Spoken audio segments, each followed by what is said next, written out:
There's a chance this might be the closest village to our base, which is like 1,500 blocks away. Anyways, welcome back everyone to the Let's Play world, and right now I'm out on an adventure that was quite close there, because I'm trying to find myself a mangrove swamp so I can collect up a little bit of mud and also some mangrove logs. Although I have no idea where a mangrove swamp is. What book are you selling, kind sir? You're selling Projectile Protection 4. That's not too bad. I think I saw another librarian. Let's see what he has. Is he in here? No, but I am gonna steal these bookshelves. And you know, I'm gonna take the lectern too, because that requires a bookshelf to make, and it saves me time. I had no luck finding that second librarian villager, so I decided to head out and continue looking for a mangrove swamp. Part of the reason I want these mangrove logs and also the mud is today I'm planning on building a barn. I want this barn to have the classical red barn look, but I really don't want to use concrete or terracotta, just because it looks a little plain. That didn't take much time at all. I assumed there would be one, hopefully near a savanna, just because it is a warmer biome and biomes tend to spawn near each other. And obviously I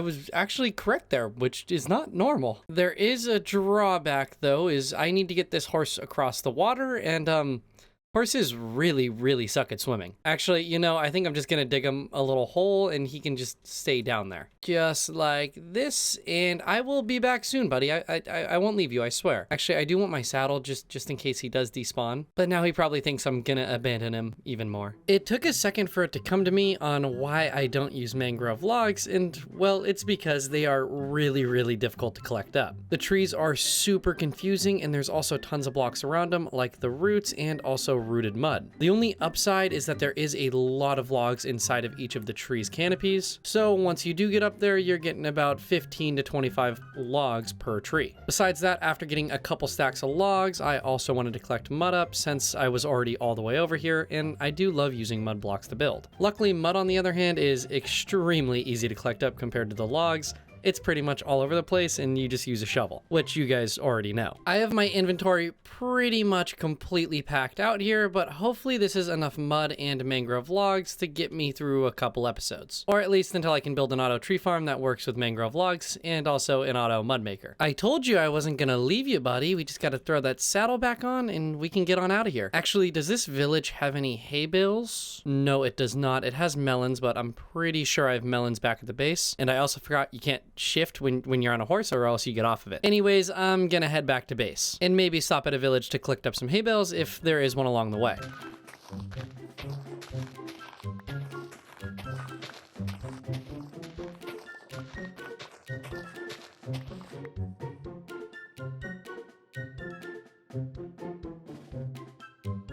As much as I want to say home sweet home, there's really no point in saying it because we're going to go on another adventure into the nether. But first, I do need to collect up a little bit of obsidian, so I'm going to go run over to that lava pool again and get 10 pieces. Luckily, I do have efficiency now, so this should go a whole lot faster.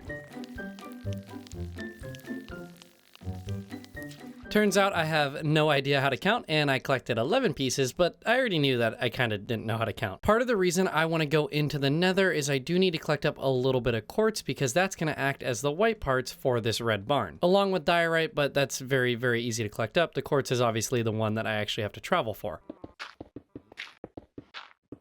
Hopefully we get somewhat of a decent spawn, and yes, I did use dirt on the corners. Instead of getting obsidian or any other block, I used dirt. It's just a good old throwback to like the good old days. Anyways, I did put some gold boots on, so no hoglins attack us or piglins. And maybe we might just spawn in the nether waste, maybe. Oh my god, okay, that's about as bad as it gets. That at least we're near a fortress. We're just in a basalt delta, which is like the hardest biome in the game. Yep, there's quartz right there though. I'm gonna go collect that up. I also have fortune on my pickaxe too, so this should go a little bit quicker. Since there isn't much quartz in the walls of a basalt delta biome, I decided to actually make my way into the nether fortress, hoping that this could lead me into another wasteland, which are the ones that are just full of netherrack and also tons and tons of quartz. I wasn't necessarily super comfortable with doing this just because I didn't have great armor and also my weapons were pretty terrible. I did actually have to head back into the overworld to repair my sword since it was pretty much about to break. This is the worst thing ever. Why do I have to explore a fortress just to get quartz? The amount of times I've been withered is insane. Like I just got snuck attacked by a guy right there, which is now gone. There's also a blaze right there, which I'm gonna trap him in so he can't shoot me. You know, you could at least give me a head, bud. It would be really nice if you gave me one. Oh, I'm level 30. Okay, that's pretty good, but no head. Where did this guy go? There was literally just a wither skeleton here. Oh, okay, there he is with the 2 blazes. Okay. I escaped the fortress alive, but that's waiting for me when I go back. Hopefully it should be a little bit easier now to collect up some quartz. Oh my good. This world is just trying to kill me. Thank goodness this is not hardcore.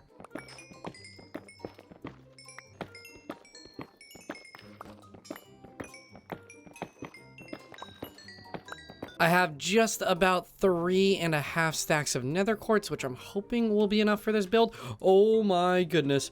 Oh my goodness. Get out of here. Oh, and then the blazes. Help me.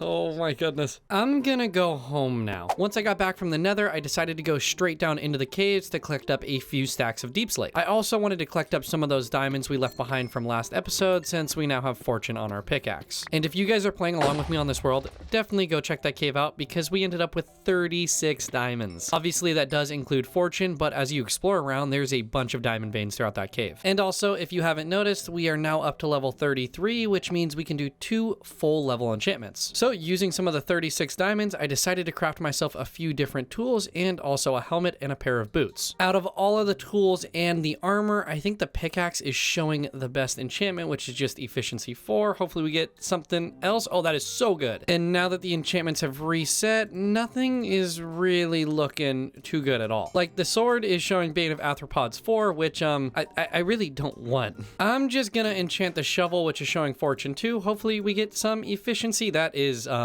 terrible. Anyways, the sun's going down, so it's time to sleep. Do copper trapdoors deteriorate faster when they're next to water? Because these have turned into whatever this is way faster than any other blocks. Let me know in the comments if they do, because I didn't know that. Anyways, I've spent the last hour or so getting a bunch of things crafted up so we can actually build this barn. Now, when it comes to the design I'm using for this, I actually found a photo on Pinterest, which is what gave me the idea of the red barn. Anyways, we're going to be using some mangrove logs that are stripped down, along with some planks, which give us that red look. And then we're going to be using some diorite and a little bit of quartz just so we can texture it, along with deep slate. And for accent pieces, we're going to be using spruce, which I think actually looks really nice up against the mangrove. And then another really cool thing that I noticed from this photo is they actually use signs like this, which gives the wall a little bit of depth. They didn't use a ton of them, but they used enough where it looks really good. The barn is going to go right about here, and then off to the side there's going to be a little small structure, which is going to be for horses, because I am going to try using horses a lot more in this world, just because I think it's kind of fun. And it also adds a little bit more lore to the world, I feel like. Anyways, let's get to building this thing, and we will talk about it once it's complete.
This thing turned out absolutely perfect looking in my opinion. This area is super green and also really white, so I think using the red logs and red planks adds a much needed pop to the area, along with plenty of hay bales, so it's not just red. There's also a little bit of yellow because it looks good. Anyways, when it comes to the interior, it's not finished yet because I do want to take a little break from building this thing. And also, I wouldn't quite call the outside all finished up yet because I do want to add a good amount of custom trees to kind of hide this thing. As good as it does look, when I go up to the starter house, it does stick out like a sore thumb, which I don't love. So I think if we maybe put like a little forest kind of wrapping around the front of it and then also around the side, that should do a good job of hiding it. Along with adding some height to this area, since it is a grassy lands, it's very, very flat, which I don't love. So yeah, the trees should be a perfect touch, and I'm thinking I'm gonna go with my classic cypress tree. When it came to the animal pens, I kept them pretty simple. The sheep is not a very big one because I don't think I'm gonna need a super big one. The cow pen is a little bit larger and I got the cows transferred over, and then the pig pen is a little different from the rest. Since pigs are messy and they need mud, I decided to add in a little pigsty right here and then also changing out the ground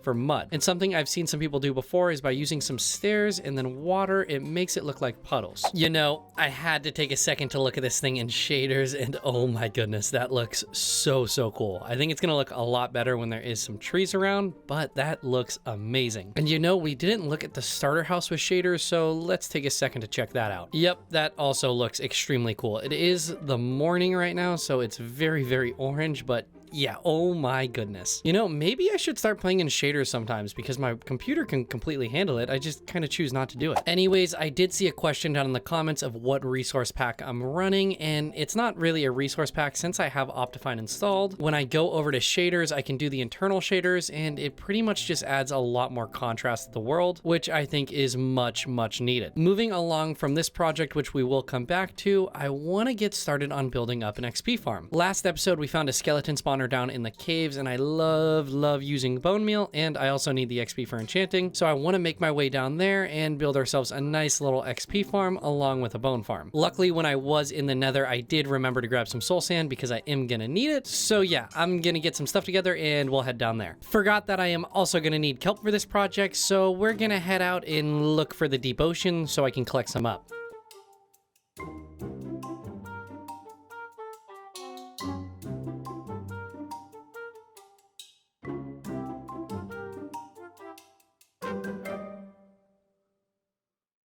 I may or may not be completely lost, but I did find an abandoned nether portal. Let's go check out what loot this thing has. Where's the chest? Please tell me it doesn't have a chest. I think it doesn't have a chest. There is a block of gold though, and I am not gonna leave that behind.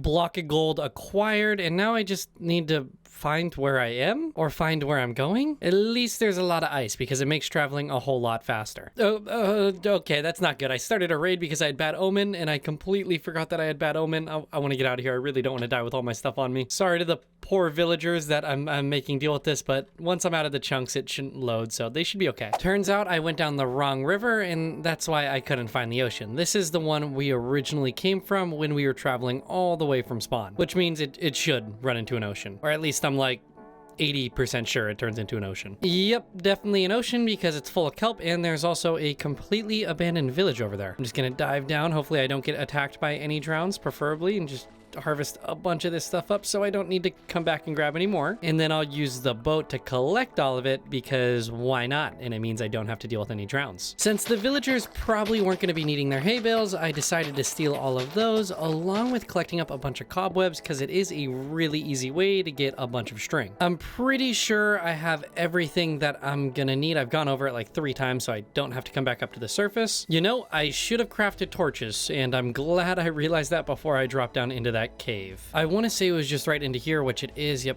there is the cobblestone, and here is the spawner. Now, I'm sure you guys have seen a million of these built before, and there's tons of tutorials online, so we're just gonna throw it into a super fast time lapse.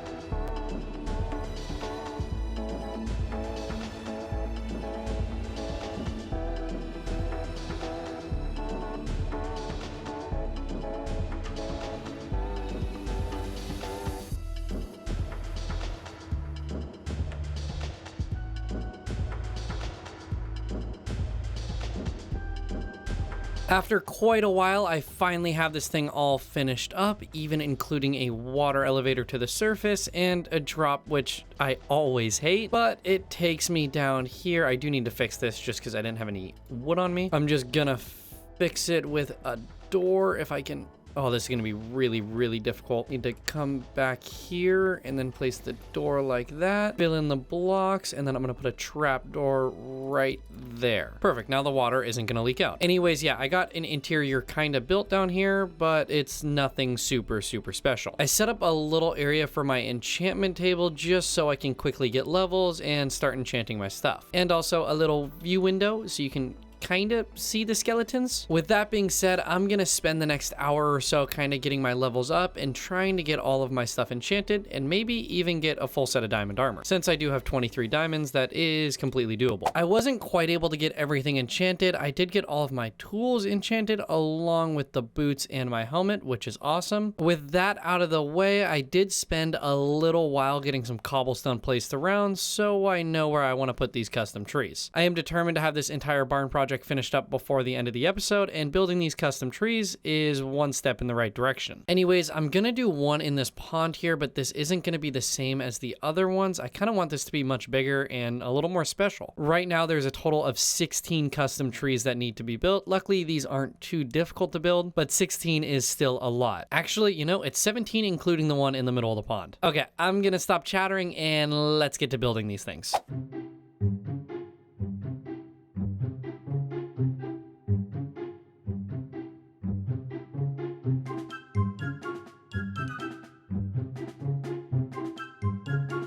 Once I had all of the custom trees built, I decided to start working on a pathway connecting the house to the barn. That is one more thing that needs to get done besides the custom trees in order to get this project completely finished up before the end of the episode. I ended up just using path block for this since it is kind of a long pathway and I don't have a bunch of coarse dirt, so I think it's just going to be the easiest method, and it tends to actually look pretty good. Anywhere where there's a block step up, I used cobblestone, mossy cobble, and some andesite slabs, but I am planning on using horses a bunch, so this wasn't totally necessary unless I'm walking. I think we can agree that looks pretty dang cool. Every one of these trees is nearly identical, so I think if we add in a few other types of custom trees, it's really gonna make this thing look like it's surrounded by a forest. Obviously, this is with shaders on, so it's always gonna look better, but yeah, this is just incredible. I ended up building a total of 18 custom trees. Yes, they are easy to build, but it still took a very, very long time. And no, I still haven't built the special custom tree that's gonna go on this pond right here, because I did have a realization right before I started building it that there's an area right over here that I think I could put another pond, and it would be cool to match those two trees. Obviously not identical, but a very similar look. This is it without shaders on. Definitely not as nice looking, but I still think it looks really good. I did have an idea though that involves some oak saplings and a little bit of bone meal. Obviously there's these gaps between the trees that you can see right through, but I think if I actually take some normal saplings and a little bit of bone meal and do something like that and just use the natural in-game generated trees to fill this thing out a little bit more. I just don't love how short those trees are compared to the cypress trees. I could use a method where I surround the sapling with dirt and I only get the tall oak trees, but those are much more sporadic and not as consistent, which might not look as good. Anyways, while I was building the path, I did have this nice little open spot where I am keeping my horse currently, and I think right here is a perfect spot for a horse stable. I mean, the horse is already here, and that's kind of why it gave me the idea. And also, it's gonna add something off to the side of the path, which I think is much needed. I'm gonna need to add a lot more things for this path, and there's also gonna be a path going all the way over to the skeleton spawner. So send some ideas down in the comments, and maybe I might just build them and give you a shout out. When it comes to the design for this horse stable, I'm gonna keep it very similar to the pig pen over there. So it's just gonna be a 3x3, and then we'll go up 2 blocks on these back posts, and then up 3 on the front ones. Shoot some slabs across the top like so. Carry those out 1 more, and then I'm actually gonna take some spruce trap doors and put those underneath. So then I can run another layer of slabs. And of course, I ran out of slabs, gotta go craft a few more. With more crafted, I can place these along the top like that, take some more trap doors, and then some more trap doors underneath. And I cannot forget to strip these down, or else it is not gonna look nearly as good, or at least in my opinion. And I'm also actually going to take a little bit more trapdoors and do them along the front, just like this. Take my fences, run them along the outside, and then use my 3 fence gates along the front. I'm not the biggest fan how it looks from the side, so maybe if I take a few more trapdoors, just a few, I can do something a little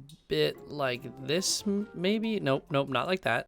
I don't love that. Mainly just because this little gap right here. I guess I could just do that and use the slabs. Yeah, actually, I do like how that looks. And now that I have my saddle, I can actually hop on this guy real quick and get him out of the hole. Hop off of him and fill in this dirt. I want to make sure to fill it in just enough where no spiders are going to spawn. And by the way, I guess I really didn't talk about this horse. He's not super fast. I mean, he's definitely a quick horse, I would say, but I'm pretty sure he can actually jump a total of 4 blocks. Nope, definitely not 4 blocks. Definitely not 4, but it's over 3. I have some slabs on me, so might as well test it. Let's put a slab down. Can he do 3.5? Oh, yes, he can. Okay, that's not a bad horse. Okay, I keep forgetting you can't hit shift. Anyways, let's put you in your new home, which is no longer a hole in the ground. You're welcome. Actually, I do want to steal the saddle just in case you despawn. And to finish things off, I'm going to give you a little bit of light. I would use lanterns, but I'm all out of them. Okay, now I'm in the head. With the horse stable now complete, I am pretty much all out of time for this episode. I need to get it all edited up and uploaded to YouTube for you guys. I hope you guys enjoyed a ton. I really liked building this barn. I think it looks awesome. And if you know the original designer of it, let me know down in the comments because I would like to tag him in the description. And for my sake and your guys' sake, here's a few more beauty shots of this thing with shaders on. Absolutely looks incredible. Also, real quick, I saw a bunch of you guys' comments on episode 1, and you know, I've taken them all into thought, and thank you guys for the constructive criticism. I completely understand where some of you guys are coming from. I need to make some longer series, and I promise this one will be significantly longer than the rest. That's part of the reason I really wanted to get it started right when the update came out, so it's kind of a fresh start. And it also is going to be kind of a long time until another update comes out, because it's usually what, like once a year and a half? Anyways, thanks again. Love you guys so much, and I will see you next time.